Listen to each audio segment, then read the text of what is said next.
என் இனிய உலகத்தமிழ் மக்களே, தாய்மார்களே, பெரியோர்களே, சிறார்களே, என் அருமைச் சீடர்களே, யோக நண்பர்களே, யோக விரும்பிகளே, உங்கள் அனைவருக்கும் என் இனிய காலை வணக்கம். கலைஞர் தொலைக்காட்சி நிகழ்ச்சியில் நலமுடன் வாழ என்னும் பிரிவில் யோகாசனத்திற்கு அதிக முக்கியத்துவம் கொடுத்திருப்பதை நீங்கள் அறிவீர்கள். அதிகாலை வேளையில் ஏன் தரப்படுகிறது? அதிகாலை வேளையில்தான் நல்ல காரியங்கள் எல்லாம் செய்கிறோம். கோவிலுக்கு செல்கின்றோம், இன்னும் மற்ற பல விசேஷ வீடுகளுக்கு செல்கின்றோம். திருமணம் காலையிலே நடைபெறுகிறது. பிரம்ம முகூர்த்தம் என்பார்கள். 7 மணிக்குள் நாம் இந்த ஆசனத்தை 4 மணியிலிருந்து காலையிலே 7 மணிக்குள் செய்துவிட்டால், சூரியன் உக்கிரமாவதற்கு முன்னாலே செய்துவிட்டால் நமக்கு அதிகமான பலன் கிடைக்கும் என்பதுதான் உண்மை. உடலை ஆரோக்கியமாக வைத்துக்கொள்வதற்கான பயிற்சி வேறு எந்த பயிற்சியையும் ஆரோக்கியமாக வைக்காது. ஓடுதல், சாடுதல், குதித்தல், இன்னும் பிற மற்ற பயிற்சிகள் எல்லாம் நமக்கு ஒவ்வொரு வயது வரை தான் செய்ய முடியுமே தவிர 40 வயதுக்கு மேல் நாம் ஓட முடியுமா, தாண்ட முடியுமா, குதிக்க முடியுமா என்பதை நீங்கள் எண்ணி பார்க்க வேண்டும். அவைகளெல்லாம் முடியாது. இது 100 வயது வரை செய்யலாம், செய்திருக்கிறார்கள். நீங்கள் எல்லோரும் ஆச்சரியப்படுவீர்கள். இன்றைக்கு கலைஞருக்கு 93 வயது ஆகிறது என்று சொன்னால் அவர் யோகாசனத்தை ஒரு ஆசிரியர் வைத்து இன்றைக்கும் மூச்சு பயிற்சி பண்ணி கொண்டிருக்கின்றார். பேராசிரியர் அன்பழகன் அவர்கள் பண்ணி கொண்டிருக்கிறார்கள். ஏன் அதிமுகவில் பன்னீர்செல்வம் பழகி கொண்டிருக்கிறார்கள். இன்னும் பல அரசியல்வாதிகள் அத்தனை பேர்களும் பழகி கொண்டிருக்கின்ற காரணத்தினால்தான் பல பேர் இன்றைக்கு 90 வயதை தாண்டி கொண்டிருக்கின்றார்கள். யோகாசனம் என்பது நமது ஆயுளை அதிகப்படுத்தக்கூடிய, ஆரோக்கியமாக வைத்துக்கொள்ளக்கூடிய ஒரு அற்புதமான ஆசனம் என்பதை நீங்கள் தெரிந்து கொள்ள வேண்டும். அந்த நிலையில் இன்றைக்கி நமக்கு பாருங்கள், நமது அரங்கிற்கு ஜே.ஆர். ரவி என்பவர்கள் 42 வயது தொழில் செய்கிறார்கள் தனியாக. அவர்கள் நமது பயிற்சி சாலையில், எனது பயிற்சி சாலையில் தொடர்ச்சியாக இந்த ஆசனத்தை பழகி 42 வயதிலும் எவ்வளவு அழகாக உடலை வைத்திருக்கிறார் என்பது நீங்கள் பார்த்தாலே தெரியும். ஏதோ வயதாகிவிட்டால் ஆசனம் செய்ய முடியாது என்று நினைக்காதீர்கள்.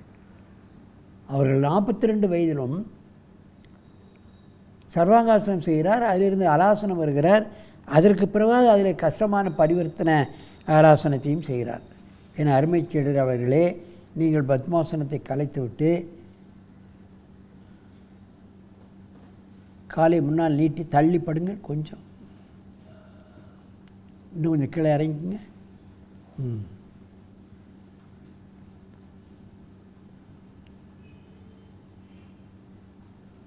பாருங்கள், சர்வாங்காசனத்துக்கு வந்து விட்டார்.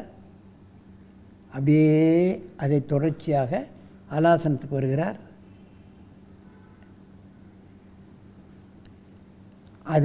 இது அலாசனம். அதற்கு பின்னால் பரிவர்த்தன ஆசனம். இந்த 3 ஆசனங்களுடைய பலன்களும் கிடைத்து விடுகிறது. அதை செய்வதற்கு ஒரு 30 செகண்ட் கூட ஆகாது. அப்படியே வலது பக்கம் இடது பக்கம் கொண்டு வாங்க. ஹலாசனம் போடுவது என்பது கடினம். அதை காலை வலது பக்கமும் இடது பக்கமாக திருப்புவது என்பது அதை விட கடினம். முதுகெலும்பை வளைப்பதோடு முதுகெலும்பு திருகப்படுகிறது என்பதைத்தான் பார்க்க வேண்டும். நான் ஏற்கனவே சொல்லிடுறேன், முதுகை திருகுவதற்கு ஆசனங்கள் குறைவு என்று. மெதுவாக இந்த ஆசனத்தை கலையுங்கள்.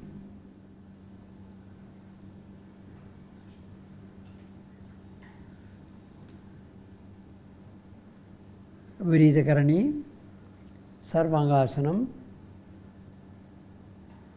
மெதுவாக ஹலாசனம்.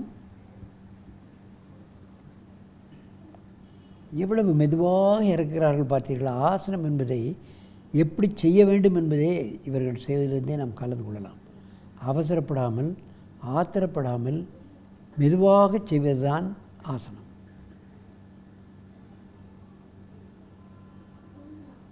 பரிவர்த்தன ஹலாசனம். அடுத்த பக்கம் கொண்டு போங்க.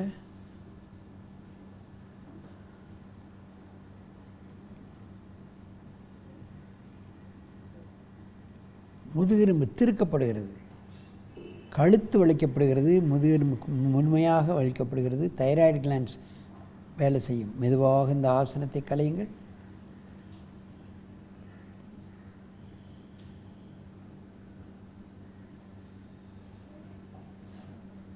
நேராக வந்து பத்மாசனத்தில் அமருங்கள். ஒரு கடினமான ஆசனத்தை அனாசாயமாக 42 வயதுடையவர்கள் செய்கிறார்கள், பார்க்க வேண்டும். தொடர்ச்சியான பயிற்சி, காலையிலும் மாலையிலும் பயிற்சி, விடாமுயற்சியாட செய்யக்கூடிய பயிற்சி. ஆசனம் முழுமையடைந்து விட்டது. முழுமையான ஆரோக்கியம் அவர்களுக்கு நிச்சயமாக கிடைக்கும். எந்த நோயும் அவர் பக்கம் போகாது, அண்டாது. நோய் எதிர்ப்பு சக்தி கிடைத்து விடுகிறது. ஆகாரத்தை குறைக்கக்கூடிய வல்லமை வந்துவிடும். எதை எதை சாப்பிட வேண்டும், எதை எதை சாப்பிடக்கூடாது என்பதெல்லாம் அவர்களுக்கு தானாகவே வந்துவிடும். அதை தவிர்த்து விடுவார்கள். அதுபோன்ற இந்த மாதிரியான அற்புதமான ஆசனத்தை நாம் எல்லோரும் பழகி நோயற்ற வாழ்வை குறைவற்ற செல்வம் என்னும் பேற்றினை பெற்று என்றும் மகிழ்ச்சியாக ஆரோக்கியமாக வாழ வேண்டும் என்று கேட்டு உங்களிடமிருந்து விடைபெறுவது ஆசனம் ஆண்டியப்பன். வணக்கம்.